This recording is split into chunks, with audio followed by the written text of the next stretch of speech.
এই ১ মাসের বাচ্চাটি কোনো প্রকার ভয় ছাড়াই রাস্তা পার হচ্ছিল।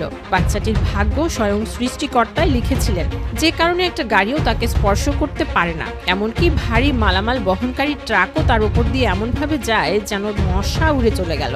এরপর বাচ্চাটি ভাবের সাথে হাসতে হাসতে রাস্তা পার করে নেয়। তখনই বাচ্চাটিকে ধরার জন্য ৩ চোর তার পিছনে পিছনে যায়। কিন্তু রাস্তা পার করার সময় একটা গাড়ি এসে ৩ জনের পা পিষে দিয়ে যায়, কিন্তু তারা থামে না। তারা দৌড়ে গিয়ে না দেখেই দেয়ালের ওপারে লাফ দেয় আর সোজা গিয়ে গর্তের মধ্যে পড়ে, যার ফলে তাদের আবারও অবস্থা খারাপ হয়ে যায়। তখন তারা লক্ষ্য করে বাচ্চাটি হামাগুড়ি দিতে দিতে চিড়িয়াখানার ভেতরে চলে গিয়েছে। তারা ৩ চোর যখন ভেতরে যায় তখন তো তাদের হুঁশ উড়ে যায়, কেননা বাচ্চাটি খাঁচার ভেতরে ঢুকে গরিলার সাথে খেলা করছিল।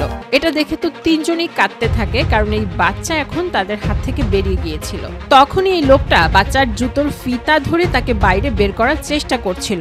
এটা দেখে গরিলাও ফিতা ধরে বাচ্চাটিকে আবার তার দিকে টেনে নেয়। কিন্তু যখন বাচ্চাটি কাঁদতে শুরু করে, গরিলা রেগে তার পুরো শক্তি দিয়ে এই লোকের হাতের উপর আঘাত করে।